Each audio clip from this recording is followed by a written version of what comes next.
کا سارے راستے استعمال کر چکا ہوں، مگر یہ بندہ خدا اپنے ایمان میں یعنی ذرہ رتی برابر بھی کوئی کمی واقع نہیں ہوئی ہے، یہ اپنے ایمان پر قائم و دائم ہے، تمام نعمتیں سلب ہو گئی، خود بیمار ہو گئے اور شدید بیمار، اس کے باوجود بھی ان کے یہاں کوئی مثلا نا امیدی، رحمت خداوندی سے مایوسی، اس طرح کے آثار دکھائی نہیں دے رہے ہیں۔ جیسے اس ابلیس نے اپنے ساتھیوں سے صلاح اور مشورہ کرنا شروع کیا تو ان میں سے ایک نے کہا کہ اچھا تم نے سب سے پہلے نبی خدا یعنی جناب آدم کو کس راستے سے مثلا کس راستے سے ان تک پہنچے تھے تم جناب آدم تک؟ تو ابلیس نے جواب دیا کہ ان کی زوجہ محترمہ کے ذریعے سے۔ کہا بالکل آسان راستہ ہے کہ ان کے یہاں بھی زوجہ محترمہ ہے اور انہی کے ذریعے سے وہی راستہ ان کے ساتھ بھی استعمال کر کے دیکھ لیا جائے تاکہ تم اپنے مقصد میں کامیاب ہو جاؤ۔ جناب رحمہ کے تاریخ نے جن کا نام جناب رحمہ لکھا ہے وہ جناب ایوب علیہ السلام کی شریکت الحیات تھی، اور چونکہ حالات اتنے خراب ہو گئے تھے جناب ایوب کے، تو کہ جناب ایوب کی شریکت الحیات جناب رحمہ گھروں میں جا کر کام کرتی تھی، اور جس سے ان کی تیمارداری اور ان کی ضروریات زندگی پورا ہوتی تھی۔ شیطان نے ایک روز ان سے ملاقات کی اور ملاقات کے دوران یہ انہیں یاد کرانے کی پوری کوشش کی کہ تم اگر خدا کے علاوہ کہیں اور جا کر اپنی پریشانی بیان کرو تو شاید تمہاری پریشانی دور ہو سکتی ہے۔ اور یہ تمام باتیں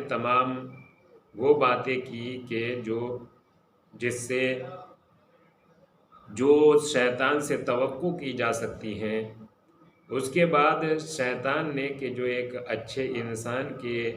بھیس میں آ کر جناب رحمہ سے ملاقات کر رہا تھا، اس نے ہدیتاً ایز اے گفٹ ایک بکری کا بچہ دیا اور یہ کہا کہ اسے گھر لے جاؤ اور اسے خدا کے نام کے بغیر ذبح کر کے ایوب کو کھلا دو، شاید وہ اسی سے تندرست ہو جائیں گے، بیماری دور چلی جائے گی اور وہ ٹھیک ہو جائیں گے۔ جناب رحمہ وہ بکری کا بچہ لیے ہوئے گھر واپس آئے اور آنے کے بعد انہوں نے پورا ماجرا بیان کیا۔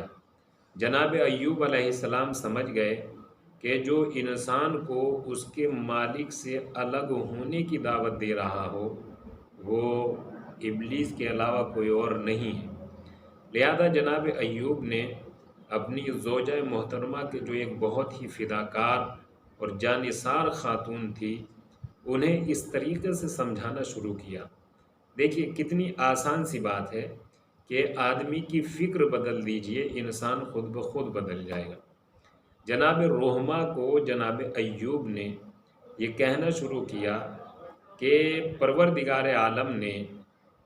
جس مصیبت اور پریشانی میں ہم مبتلا ہیں وہ کتنا عرصہ ہے؟ تو جناب رحمہ نے جواب دیا کہ وہ 7 سال کچھ مہینے کا عرصہ ہے کہ اس ٹائم میں ہم بہت زیادہ مصیبتوں میں گرفتار ہیں۔ پھر جناب ایوب علیہ السلام نے معلوم کیا کہ وہ فراوانی کی زندگی، وہ عیش و آرام کی زندگی کہ جس میں نعمتوں کی فراوان تھی، نعمتوں کی بارش تھی، وہ کتنا عرصہ تھا، وہ کتنا ٹائم تھا، وہ کتنا زمانہ تھا؟ تو جناب رحمہ نے جواب دیا کہ وہ تقریباً 80 سال کا زمانہ تھا۔ تو اب دیکھیے جناب ایوب علیہ السلام نے کس طریقے سے جناب رحمہ کی فکر کو بدلا، کہا کہ ہونا تو یہ چاہیے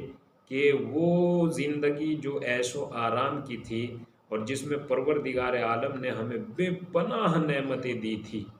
تو وہ ہماری زندگی 80 سال کی ہے، اور یہ ہماری زندگی 7 سال کچھ مہینے کی ہے کہ جس میں ہم مصیبتوں میں گرفتار ہیں۔ لہذا کیا ہم اس مالک کو چھوڑ دیں کہ جس نے ہم پر 80 سال تک نعمتوں کی برسات اور بارش کی؟ جناب رحمہ سلام اللہ علیہا کی فکر بدلی، اور بدلنے کے بعد انہوں نے جناب ایوب علیہ السلام کی حکمت عملی اور آپ کے علم نبوت نے شیطان کے اس راستے کو بھی بند کر دیا کہ شیطان نبی اول جناب آدم کے یہاں تو شیطان زوجہ کے ذریعے سے شیطان پہنچ گیا، یا شیطان نے اپنا کام جناب آدم کی شریکت الحیات کے ذریعے سے کرا لیا، مگر یہاں شیطان جناب ایوب کی زوجہ کے ذریعے سے پہنچنے میں کامیاب اور اپنے مقصد میں کامیاب نہ ہو سکا۔ لہذا یہ سب باتیں ہیں، اور ان داستان کو بیان کرنے کا صرف مقصد یہ ہے کہ ہمیں بیدار ہونا چاہیے کہ ہمارے ساتھ اچھا کون کر رہا ہے اور برا کون کر رہا ہے۔ جب تک ہمارے اندر بیداری اویکننگ نہیں آئے گی، نہ ہم اچھا کرنے والے کے احسان کا بدلہ چکا سکتے ہیں، اور نہ جو ہمارے ساتھ برا کر رہا ہے ہم ان کے برے راستوں کو بند کر سکتے ہیں۔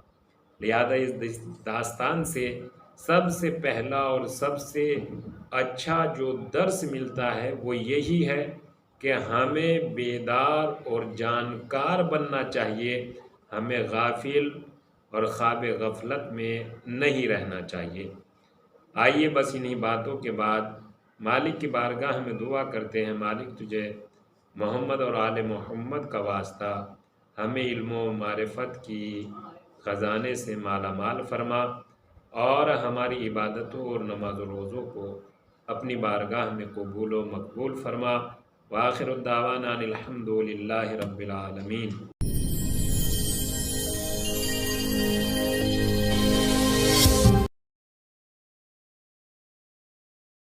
روپ احمد کا حسن بن کے دوبارہ مل گیا،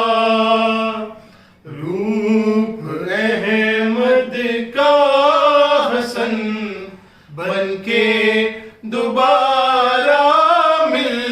گیا، روپ احمد کا حسن بن کے دوبارہ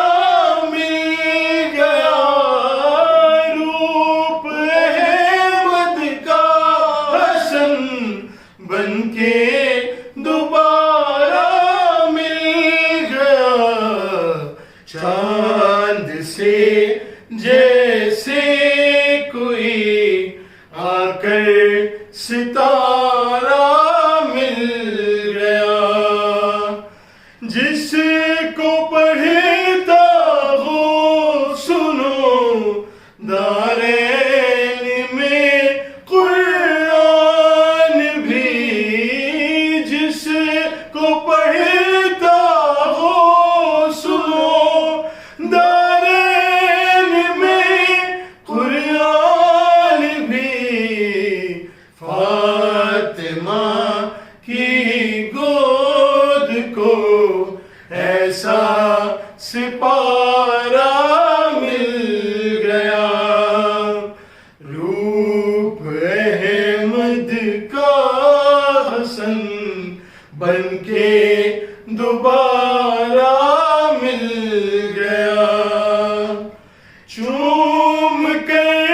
مولا حسن کے ہونٹ احمد نے کہا، چوم کر مولا حسن کے ہونٹ احمد نے کہا، مجھ کو اپنا آپ ہی سارے کا سارا مل گیا، روپ احمد کا حسن بن کے دوبارہ مل گیا، مصطفیٰ کے دی کے ایک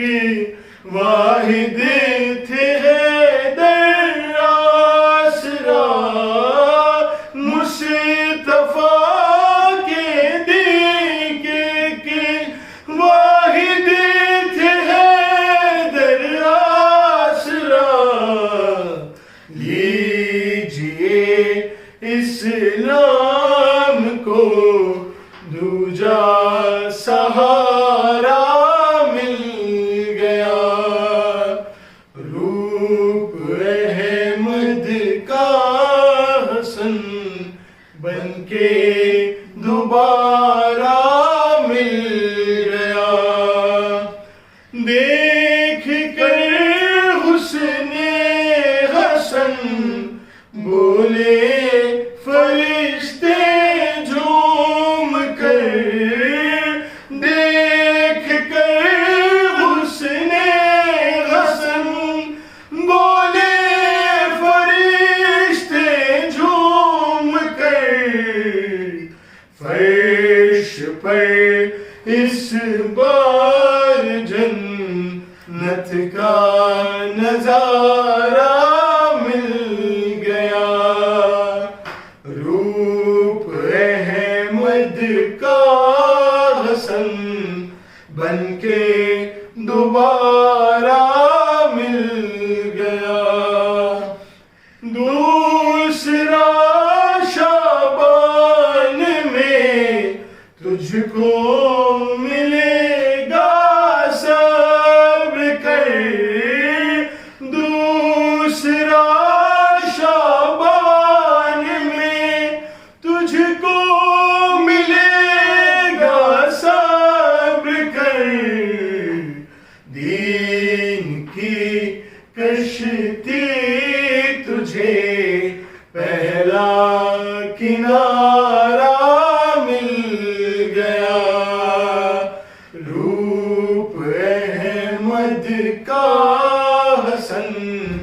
بن کے دوبارہ